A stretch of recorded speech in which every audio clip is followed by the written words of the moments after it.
qu'on n'est jamais mieux que chez soi. Mais à l'intérieur de chaque maison rôdent de nombreux risques domestiques. Alors, est-ce qu'on pourrait dire qu'on n'est jamais plus en danger que chez soi?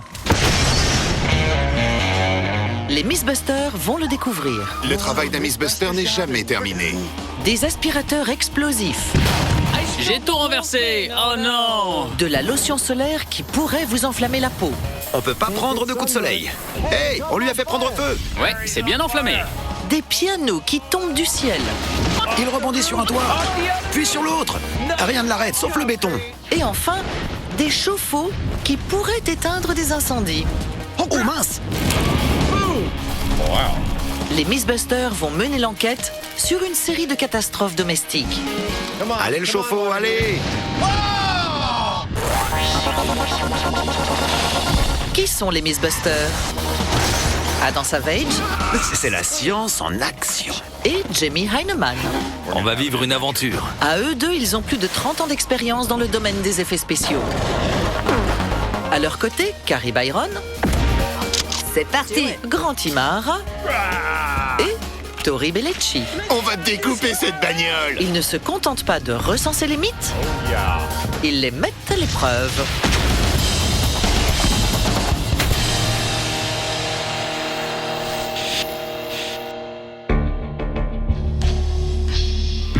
Loin de la civilisation et sous couverture, les Mythbusters commencent C'est le pire scénario possible. Ça va péter. en vivant dangereusement. Tout ce que je veux, c'est faire exploser un truc. Est-ce que c'est trop demandé?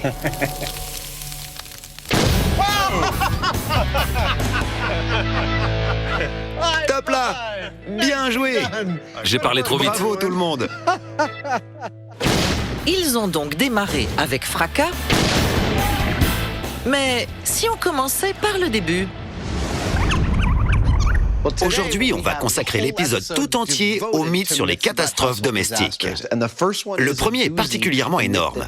Il s'agit du mythe selon lequel la lotion solaire pourrait nous enflammer. La combustion humaine spontanée, je suis pour. Super! Alors on y va. Il existe un mythe qui raconte que certains types de lotions solaires nous empêchent peut-être de brûler, mais ils peuvent aussi en même temps nous enflammer.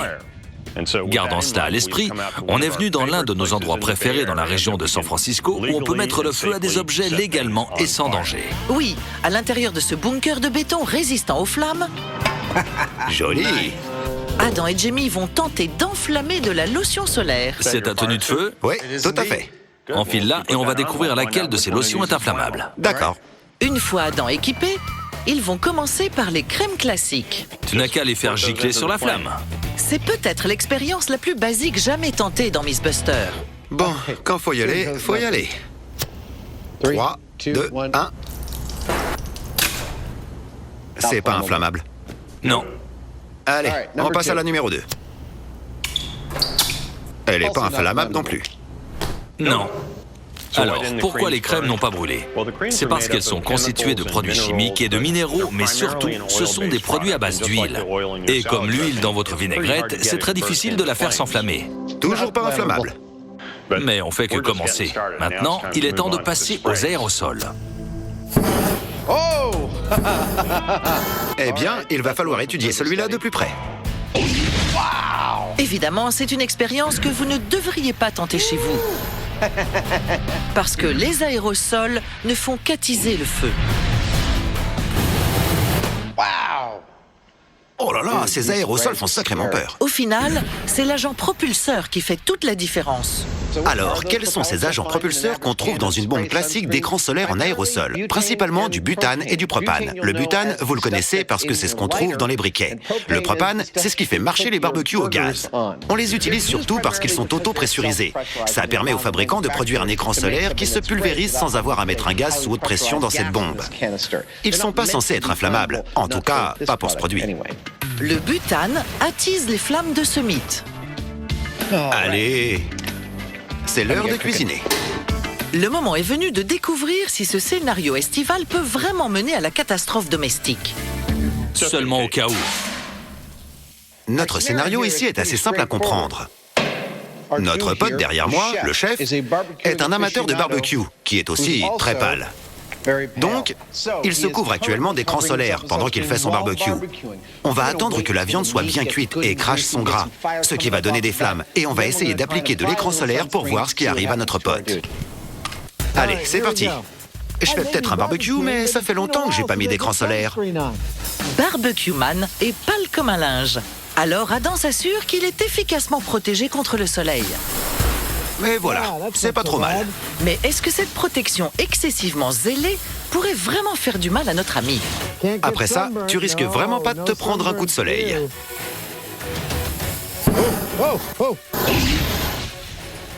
Hey, on lui a fait prendre feu. Il est en train de brûler. Il faut l'éteindre? Ouais, impeccable. Il s'en est fallu de peu. On est parvenu à propager le feu du barbecue au bras du type à travers la vapeur et à le faire s'enflammer. Ce sont des circonstances extrêmes, je vous l'accorde. Mais à ce stade, son bras et même une partie de ses vêtements ont pris feu et il a de gros soucis à se faire. Manifestement, il s'agit d'une catastrophe domestique en puissance. Il est donc temps de faire entrer l'analogue humain 2.0. Tu es prêt pour ton quart d'heure de gloire, mon petit cochon?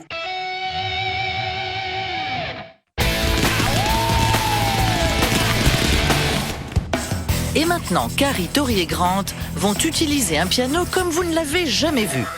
Vous êtes prêts pour un mythe délirant sur les catastrophes domestiques comme on n'en voit que dans les cartoons? Oui. D'accord, on t'écoute. D'accord. Imaginez un piano qui pend dangereusement au-dessus d'une maison. Dans les cartoons, quand il tombe, il transperce toujours toute la maison. Oui, et il fait un trou parfait dans le toit et tous les étages qu'il traverse. C'est ce qu'on va tester.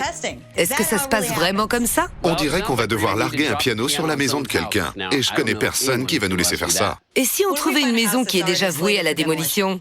Bonne idée. Et vous savez quoi? On devrait aussi tester différents types de pianos. Ça va être un truc de fou. C'est complètement tordu. Alors, pour tester cette chute domestique catastrophique, ils ont trouvé la maison idéale sur laquelle larguer un piano. Oh, c'est franchement glauque ici. Pour tester ce mythe, il nous fallait une maison et par miracle, quelqu'un nous a autorisé à larguer un piano sur celle-ci. Mais qu'est-ce que c'est que cet endroit? Avant que vous piquiez une crise genre « Non, c'est une maison du 19e siècle !» Sachez qu'elle est infestée de crottes de rats. Le permis de démolition a été accordé, elle va être détruite de toute façon. On va simplement lui donner une longueur d'avance. Voici le piano qu'on va larguer sur le toit. Il pèse 320 kilos. On va le hisser à 15 mètres au-dessus du toit et le larguer. Il va tomber à une vitesse de 60 km/h et percuter le toit avec une force de 5 tonnes et demie.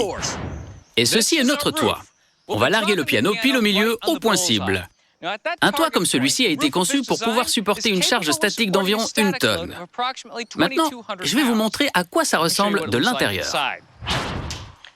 On a fait exprès de choisir un point cible situé entre les solives du toit pour que le piano ait le plus de chances possible de le transpercer. Mais c'est pas tout. Pour que ce mythe soit confirmé, le piano doit également passer à travers le sol du premier étage. Il est capable de supporter une charge statique d'1,9 tonne. Et si vous faites le calcul, ça veut dire qu'on pourrait voir un trou dans le toit et un autre dans le sol. Très bien, il est temps de hisser le piano, hein? C'est parti! Vous tenez les sangles? Pour faire décoller le piano, voici notre grue. Elle devrait facilement pouvoir le faire pendre à 15 mètres de hauteur, au-dessus du toit. Regardez bien le piano, tout le monde. C'est la dernière fois qu'il sera aussi beau. Je pense que le piano va se casser en 1000 morceaux. L'idée qu'il puisse continuer sa chute et passer à travers le sol du premier étage, ça me paraît un peu ridicule. Je crois qu'il va transpercer le toit et c'est tout. L'instinct de Carrie lui dit non.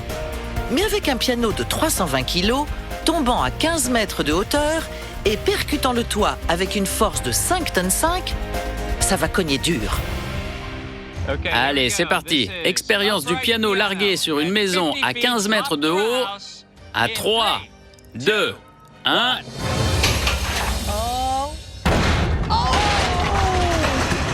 Il rebondit sur un toit. Sur l'autre, rien ne l'arrête sauf le béton. Écoutez ce rebond, on l'entend encore. Ouais, ça continue comme de la musique. Oui, je crois que je connais cet air. C'est celui d'un mythe bidon. Il semblerait que le piano n'ait pas joué assez lourd. Malgré la force de la chute, il n'a pas réussi à passer à travers le toit. Mais est-ce que ce mythe renferme encore des mystères? Je crois qu'il va nous falloir un plus gros piano. Ouais.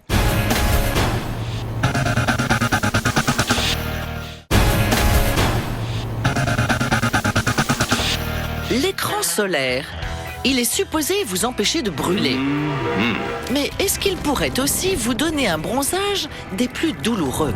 Jusqu'ici, dans cet épisode, nos expériences se sont concentrées sur l'aérosolisation de l'écran solaire en spray, c'est-à-dire quand il crée un nuage qui, au contact d'une flamme nue, peut entraîner la création ultra rapide d'une boule de feu.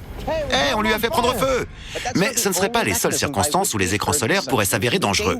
On a entendu parler de gens qui auraient appliqué de l'écran solaire et quelques minutes plus tard, au contact d'une flamme nue, ils se seraient enflammés.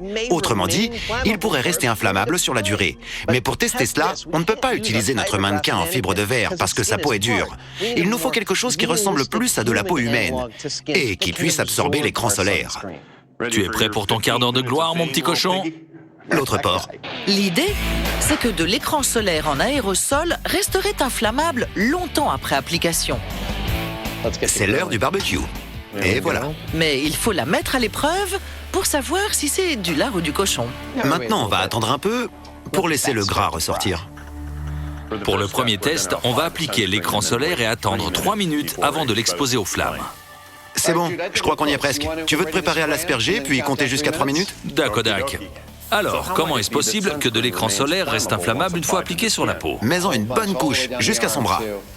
Eh bien, parce qu'il contient des solvants qui servent à dissoudre les huiles et les minéraux et les transporter en suspension. Il s'agit généralement d'alcool dénaturé dont la concentration peut atteindre 75%. Et comme on le sait tous, l'alcool est très inflammable. C'est la théorie. Et 3 minutes plus tard, 3 minutes. le petit cochon doit suer comme un porc. Allez, c'est parti mon cochon. Adam attise les flammes, mais l'écran solaire restera-t-il inflammable? Rien, Non. rien du tout. Non. À 3 minutes, je crois pas qu'on soit inflammable. Il faut essayer à 1 minute. Tentons le tout pour le tout. Ensuite, il colle encore beaucoup plus d'écran solaire. Et cette fois-ci, ils sortent le barbecue après seulement 60 secondes. C'est l'heure. Vas-y.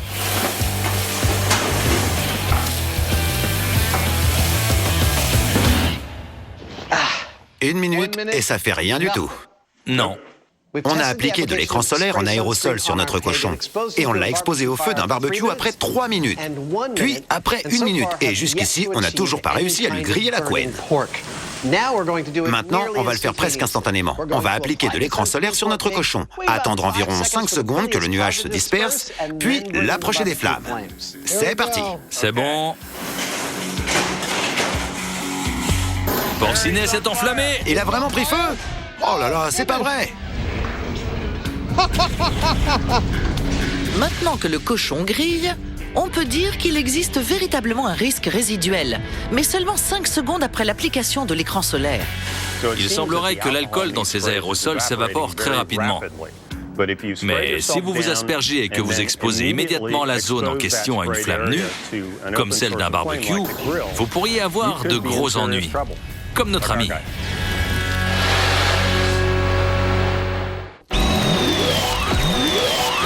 Avant qu'il recommence le test du piano, voici d'abord une autre catastrophe domestique. Je vois un aspirateur. Et est-ce que ça, c'est de la poudre noire? Tout à fait, je vais vous expliquer. Ce mythe concerne un type qui fabrique ses propres munitions dans son salon. Il renverse un tas de poudre noire sur le tapis et décide de l'aspirer. Mais quelque chose à l'intérieur de l'aspirateur enflamme la poudre et tout explose. C'est pas possible. On dirait que ça a été inventé rien que pour Miss Buster. C'est un danger domestique qu'on ne peut pas faire glisser sous le tapis. Mais est-ce qu'aspirer de la poudre noire peut vraiment détruire une maison? Eh bien, sur le site des explosions, L'équipe de nettoyage est arrivée. l'équipe se met aux tâches ménagères. On doit prendre les choses en main. C'est drôle. Ils commencent par poser du parquet, J'en reviens pas, il est parfait. puis ensuite, un tapis. Mate un peu ça. On a trouvé un tapis qui s'accorde avec les couleurs du site. Il y a du marron sale et du marron explosé. Un petit peu d'ocre brûlé. Et maintenant, il est temps d'apporter les aspirateurs. Mais comment un appareil conçu pour aspirer pourrait enflammer de la poudre noire? Premièrement, l'aspirateur contient un moteur électrique qui génère de la chaleur. Deuxièmement, il y a également des pièces rotatives qui se déplacent à grande vitesse et qui pourraient produire de l'électricité statique. Une étincelle électrostatique pourrait enflammer la poudre. Et enfin, il pourrait y avoir un défaut électrique à l'intérieur de l'aspirateur qui provoquerait la production d'une grosse quantité de chaleur dans une petite zone. Voilà comment ça va se passer. On va aspirer 500 grammes de poudre noire. C'est une grosse quantité et l'aspirateur pourrait exploser. On va donc le commander à distance à l'aide de mon robot. Maintenant que le robot est prêt à l'action, On dirait l'un de ces testeurs de meubles. Grant ajoute l'ingrédient final. Oh, j'en ai mis partout! Non! J'ai tout renversé! Oh non! On dirait le début de la meilleure publicité jamais réalisée pour un aspirateur. C'est parti! Test de la poudre noire dans l'aspirateur à 3, 2, 1... Activation du robot domestique. On va le laisser aspirer pendant 1 minute et voir ce qui se passe. Lentement mais sûrement, le robot passe l'aspirateur au-dessus de la poudre noire. Oui, il avance très lentement, mais il fait du super boulot. Après 1 minute, même si l'aspirateur fait son travail et ingère la poudre, il n'explose pas. Il n'a pas explosé. Bon, on va changer d'aspirateur. Donc, avec une armée d'aspirateurs en réserve, On fait aussi les vitres. ils essaient ensuite les aspirateurs balais, Je crois qu'on en a assez vu. puis les aspirateurs traîneaux, Aspirateur traîneau, 12 ampères, 3, 2, 1... et enfin, les aspirateurs haute et basse pression. Jusqu'ici, ça s'annonce mal. Oui, t'as raison, il se passe rien. Même après avoir testé 7 aspirateurs, ils ont toujours obtenu 0 explosion. Rien de ce qu'on a fait n'a poussé la poudre noire à s'enflammer. Non, En plus, on teste cette expérience sur un tapis. Alors il y a des tonnes d'électricité statique. Et il fait 40 degrés ici. Malgré tout ça, on n'a toujours pas vu d'aspirateur exploser. Ce mythe m'a l'air bidon. Peut-être, mais Grant a eu une étincelle de génie. Et il veut faire une dernière tentative. si je coupe la plupart de ces fils, mais pas tous, la même quantité de courant va devoir traverser un plus petit nombre de fils, ce qui signifie que la résistance va être plus importante et qu'ils vont se mettre à chauffer. J'espère que cette chaleur va être la source d'inflammation. C'est bon, c'est devenu très chaud, alors je crois qu'on est prêt. Un aspirateur défectueux reste un scénario plausible. Mais la question demeure. Est-ce que ce sera suffisant pour obtenir un boom? C'est parti. Début de l'aspiration à 3, 2, 1. Vas-y, mon robot domestique. Je vois bien le phénomène d'aspiration, mais pas l'explosion. Non. Allez 10, 9, 8... Après plus de 5 minutes, même un câblage défectueux n'arrive pas à provoquer une catastrophe domestique. Personnellement, je suis franchement déçue. Ouais, moi aussi. Ce mythe est complètement bidon. Je me trouve dans ce qu'on pourrait appeler un cimetière d'aspirateurs. On a essayé tous les modèles qu'on a pu trouver et on a utilisé des grosses quantités de poudre noire, mais on n'a pas obtenu d'explosion. C'est bidon. Mais on va terminer cette expérience à la Miss Buster, c'est-à-dire par un gros boom. Oui, l'équipe a testé les conditions de ce mythe, mais sans résultat. Ils vont donc maintenant reproduire le résultat. C'est l'heure de notre moment préféré. Service de chambre à la Miss Buster à 3, 2, 1...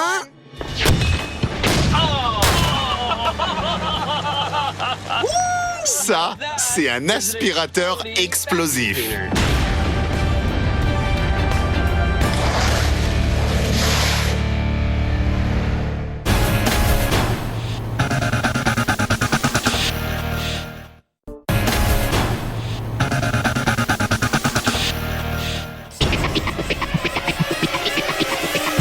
Depuis le début de l'épisode, on teste des choses qui peuvent horriblement mal tourner à la maison. Pour ce segment, il y a un petit retournement de situation. On va reproduire 2 catastrophes, sauf qu'elles s'annulent l'une l'autre. Continue. D'abord, tu dois imaginer une maison avec un chauffe-eau défectueux. On sait bien que c'est une situation très dangereuse. Au même moment où le chauffe-eau s'apprête à exploser, un incendie démarre. Puis, par une coïncidence délirante, pile au moment où l'incendie va atteindre son apogée, le chauffe-eau explose et boum, plus d'incendie. Donc, le chauffe-eau explose et ça éteint définitivement l'incendie. Exactement. On a donc besoin d'une maison à laquelle on peut mettre le feu et d'un chauffe-eau qui va défaillir précisément quand on le voudra. Parce que pour cette expérience, le plus important, c'est le timing. C'est pas toujours le cas? Oui, tu as raison. Et comme ingrédient principal, il leur faut ce chauffe-eau défectueux. Joli. Voici des résistances comme on en trouve dans les chauffe-eau. Et en général, il y en a 2 pour un gros comme celui-ci. Ça, c'est la résistance qui va avec, d'une puissance de 4500 watts. Mais on va installer celle-ci de 5500 watts. Elles font le même travail, mais celle-ci le fait un peu plus vite. Pour l'étape suivante, Jamie fait venir un appui aérien. Mais quel est le lien avec ce chauffe-eau en surchauffe? Si vous connaissez bien notre émission, vous savez que ce n'est pas notre première explosion de chauffe-eau. Absolument tout va exploser. Juste ici.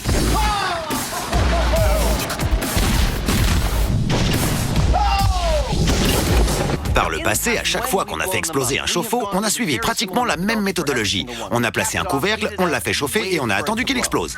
Ah, ce suspense me tue! Puis, on a attendu. C'est de la torture, c'est insoutenable. Et attendu, je veux pas le quitter des yeux. Attendre, c'est ça le plus difficile. J'adore ce moment. Mais pour cette nouvelle expérience, il faut que le chauffe-eau explose à un moment très précis, quand le feu dans la maison est assez important pour avoir atteint le point de non-retour, mais pas assez avancé pour avoir officiellement réduit la maison en cendres. Donc, cette fois-ci, on va mettre en œuvre une méthode complètement différente pour faire exploser notre chauffe-eau exactement quand on en a envie. Et cette nouvelle méthode commence ici, avec ce générateur qui envoie 11 000 watts aux résistances dans notre chauffe-eau. Tous ces loyaux électrons vont transférer leur énergie dans l'eau contenue à l'intérieur de ce contenant scellé, ce qui va pousser l'eau à prendre du volume, créant ainsi de la pression à l'intérieur. Et selon notre vaste expérience avec les chauffe-eau, il devrait exploser avec une pression comprise entre 22 et 24 bars. Donc, je me suis dit que je pouvais faire exploser le chauffe-eau quand je voulais en utilisant cette bouteille d'air comprimé. Je vais attendre d'atteindre 20 bars de pression environ. Puis je vais enclencher ce levier et à ce moment-là...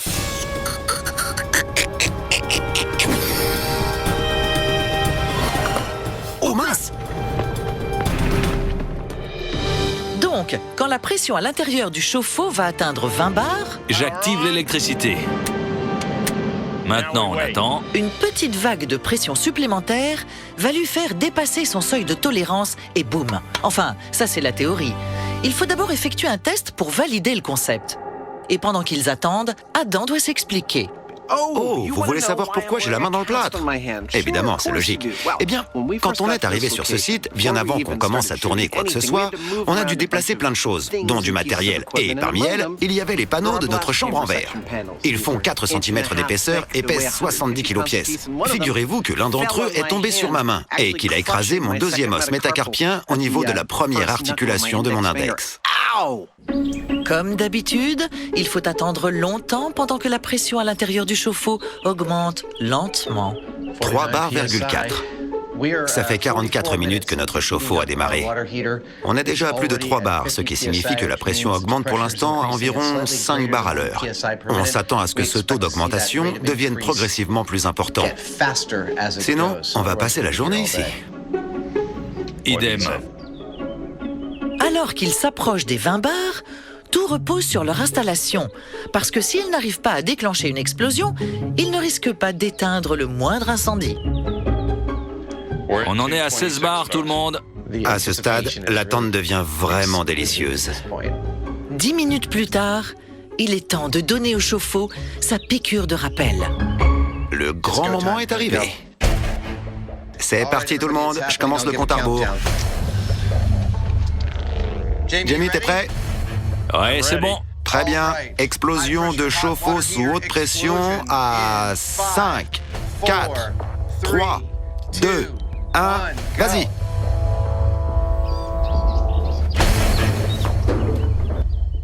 La pression vient de redescendre à 0.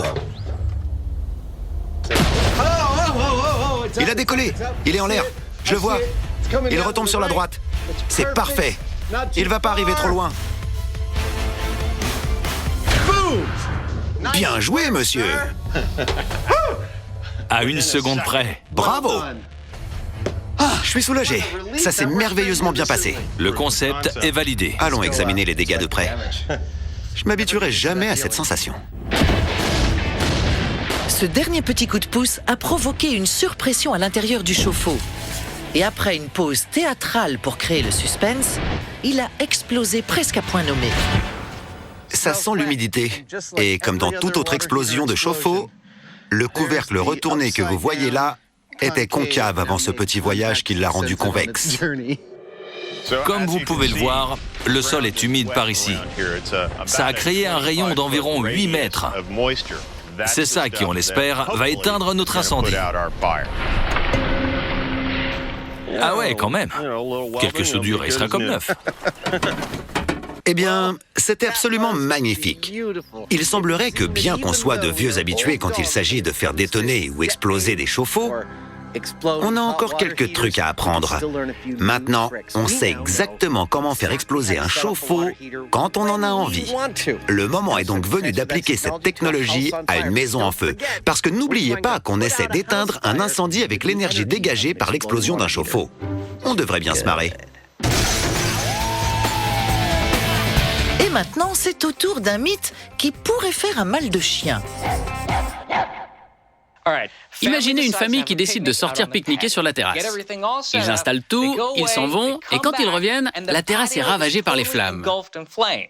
Les enquêteurs ont conclu que c'était la faute de la gamelle du chien.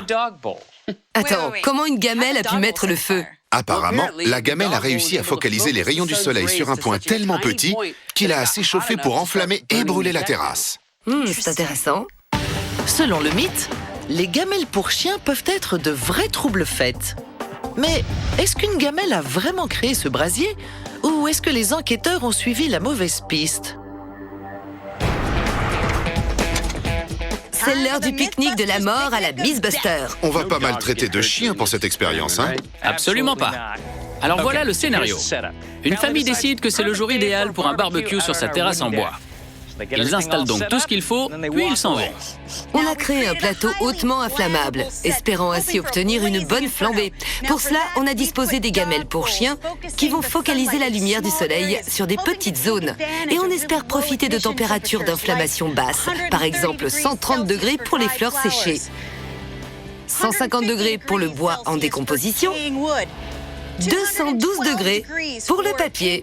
À la fin de cette expérience, si tout se déroule parfaitement, on devrait obtenir un gros tas de cendres et rien d'autre.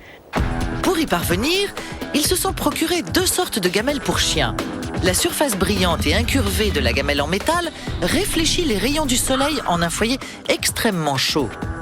Tandis que la gamelle en verre agit comme une loupe géante qui réfracte la lumière pour la focaliser. Ouh, ça chauffe là-dessous.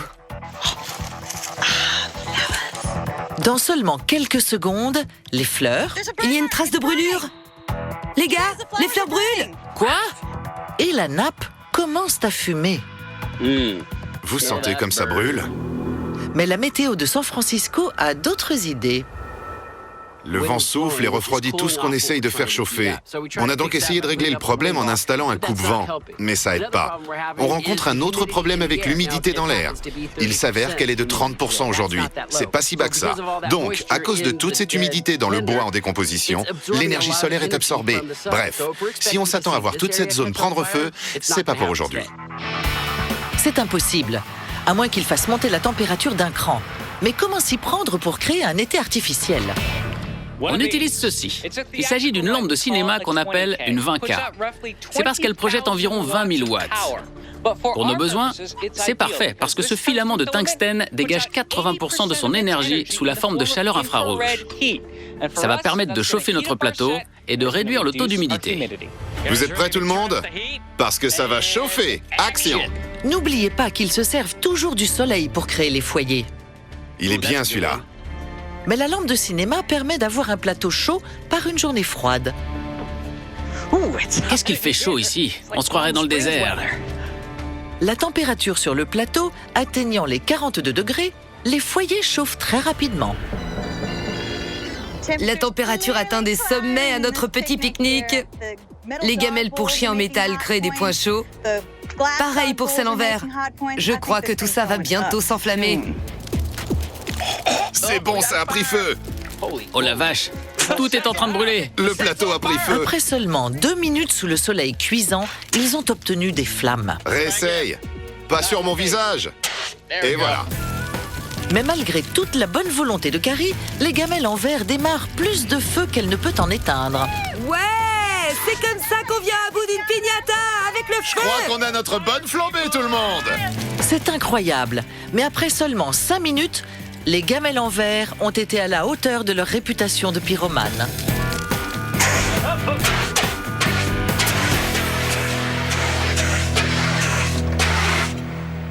Donc, est-ce qu'une gamelle en verre peut générer assez de chaleur pour allumer un feu?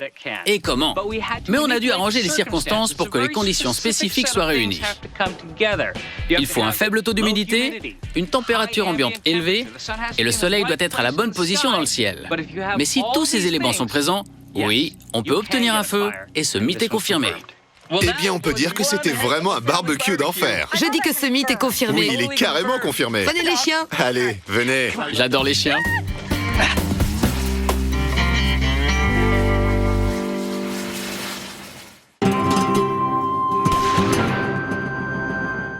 Content de vous retrouver. On teste un mythe selon lequel une maison a pris feu et c'est l'explosion du chauffe-eau qui a éteint l'incendie.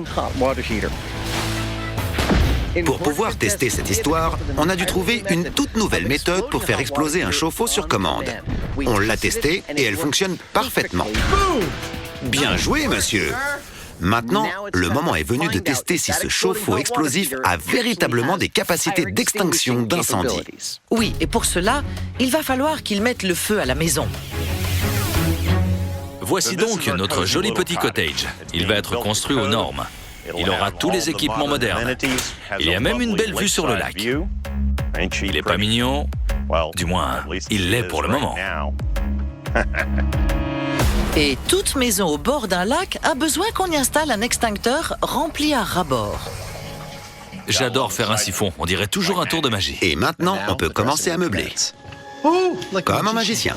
Les Mythbusters vont recréer un salon.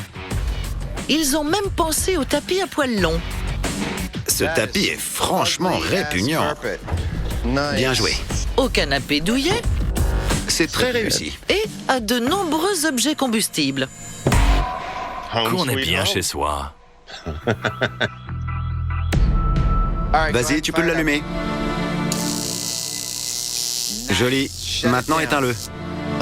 Qu'est-ce que c'est? Il s'agit d'un petit allume-feu pour corbeille que j'ai fabriqué hier à l'atelier. Pour recréer un feu réaliste qui se déclenche dans une maison, on va devoir trouver un moyen de mettre le feu à une corbeille. On a besoin d'allumer un feu exactement quand on en a envie, ce qui veut dire qu'on va utiliser notre source d'inflammation préférée, le transformateur néon de 15 000 volts. Si tout se déroule comme prévu, en appuyant sur ce bouton, je devrais allumer un feu dans cette corbeille. 3, 2, 1.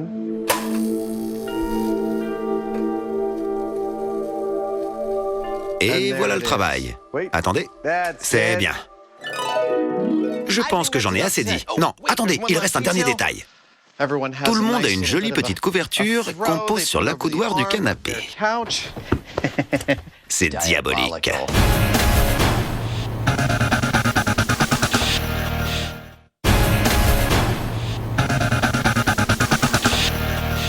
C'est un classique du cinéma muet qui joue un air à tomber. Mais cette catastrophe domestique ne pourrait-elle être qu'une fiction en termes de physique? Alors jusqu'ici, on n'a pas réussi à transpercer le toit avec notre piano droit, comme on le voit dans les films. Mais on n'a pas abandonné. On va passer à l'étape supérieure avec ce piano demi-queue. Il pèse 2 fois plus lourd que le piano droit et donc il va générer 2 fois plus d'énergie en tombant. On va trouver une nouvelle partie du toit où le larguer parce que celle qu'on vient d'utiliser est compromise et on va retenter le coup. Alors, est-ce qu'un plus gros piano de 600 kilos saura faire craquer les ardoises?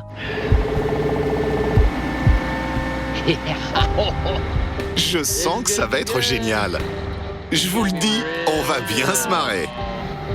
Ça me met très mal à l'aise de voir quelque chose de si lourd aussi haut dans les airs. Pendu à 15 mètres au-dessus du toit, est-ce qu'il sera un instrument de destruction massive? Test du piano demi-queue, largué sur un toit à 3, 2, 1...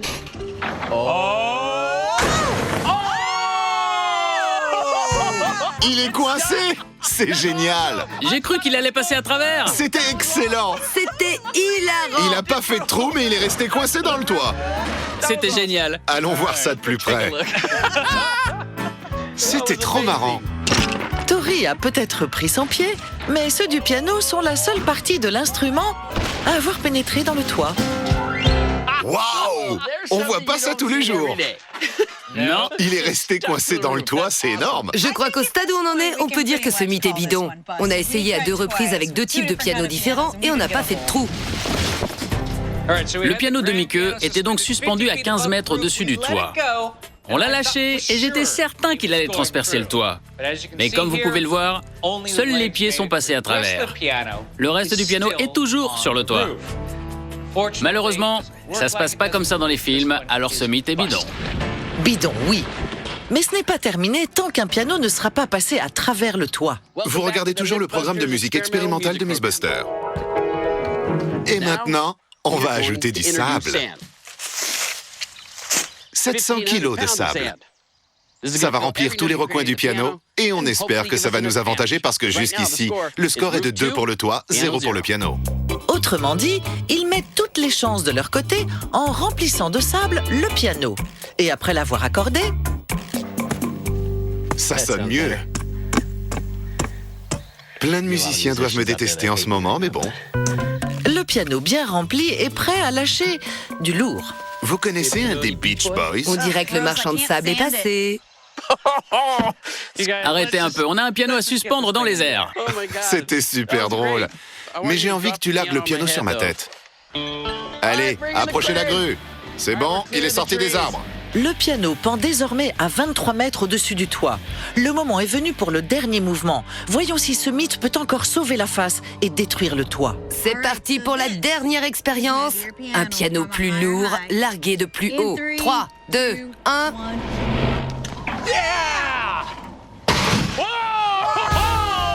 Il est passé à travers le toit! Il n'y a pas eu la moindre résistance. On l'a, notre trou dans le toit.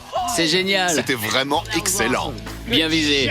Comme une enclume dans un cartoon, le piano est tombé et il a transpercé le toit directement. Ouais! Matez un peu le nouveau Vélux!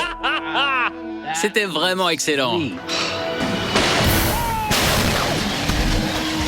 Je croyais que ça allait se passer comme ça avec le premier piano. Je m'attendais à ce qu'il fasse un gros trou dans le toit et qu'il atterrisse au premier. Heureusement pour lui, ce piano avait quelques avantages.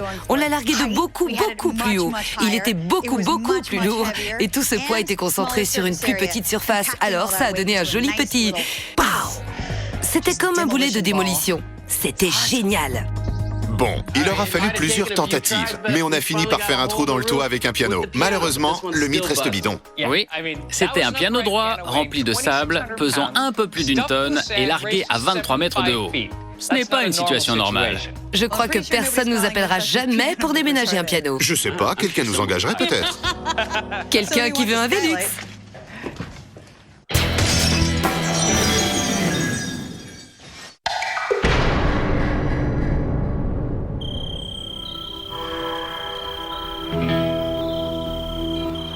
Pourquoi je suis déjà levé aux aurores?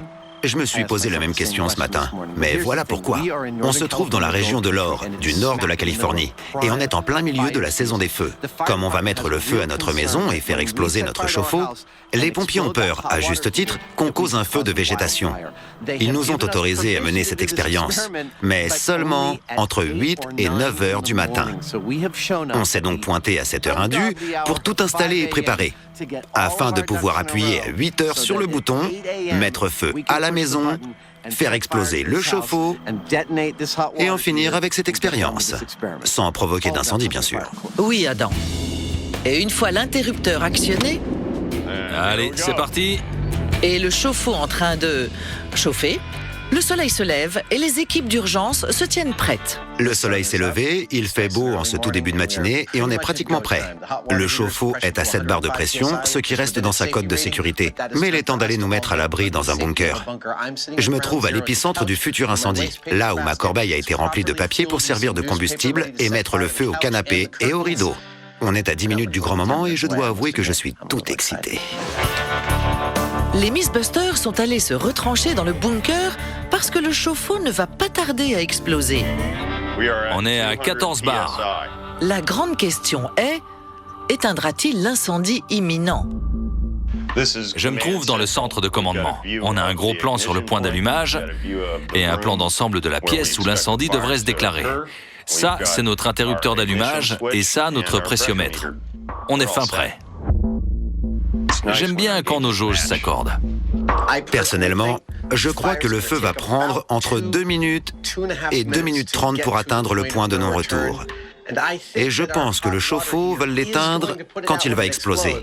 Mais je crois aussi qu'il va détruire la maison. C'est la partie la plus stressante de toute l'expérience. Je dirais donc qu'il y aura du positif et du négatif en même temps. Mais on le saura bien assez tôt. Après 1h30, le chauffe-eau approche du stade explosif.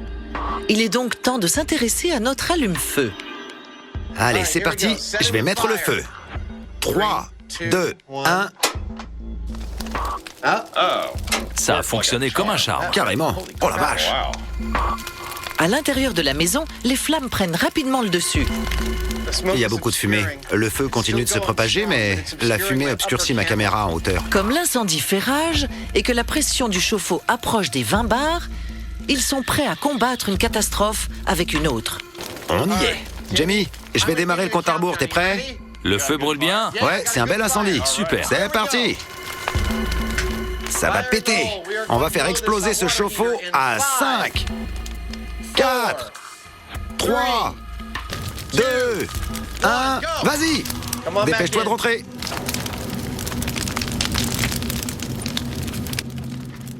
Allez le chauffe-eau! Il a décollé, il est dans les airs, je le vois pas! Ah si, il est là, je le vois! Il redescend! Il a atterri sur la lampe! Il ne reste plus rien de la maison! Mais je vois plus d'incendie. Seulement de la fumée. C'était sans aucun doute une catastrophe domestique. Au départ, on aurait dit que le chauffe-eau avait éteint l'incendie.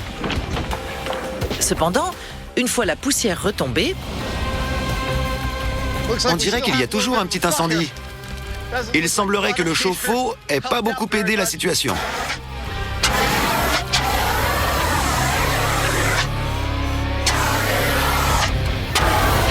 Le chef des pompiers, pour information, on a éteint l'incendie. Mais il reste toujours quelques braises. Alors je crois qu'un peu d'eau ici et là devrait l'achever pour de bon. alors que les pompiers éteignent les débris fumants, C'est pour ça qu'on ne peut pas avoir de beaux objets. il paraît évident qu'un chauffe-eau ne peut pas servir d'extincteur.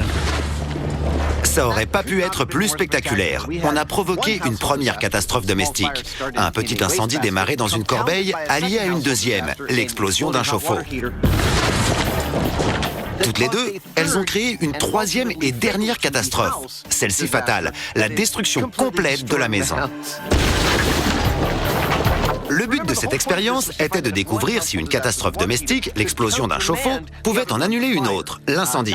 Non seulement elle n'a pas réussi, mais elle a aussi soufflé toute la maison sur son passage. Quel merveilleux résultat! J'arrive pas à faire le signe OK avec cette main. Ouais! Ce qui m'étonne le plus, c'est qu'il n'y avait aucun explosif dans cette expérience. C'est cette petite tôle qui a provoqué ça. Est-ce qu'elle a éteint le feu? En partie. Est-ce qu'on a sauvé la maison? Alors, comment devrait-on juger ce mythe? T'en penses quoi? Ouais, vous en dites quoi les pompiers? On rentre à la maison.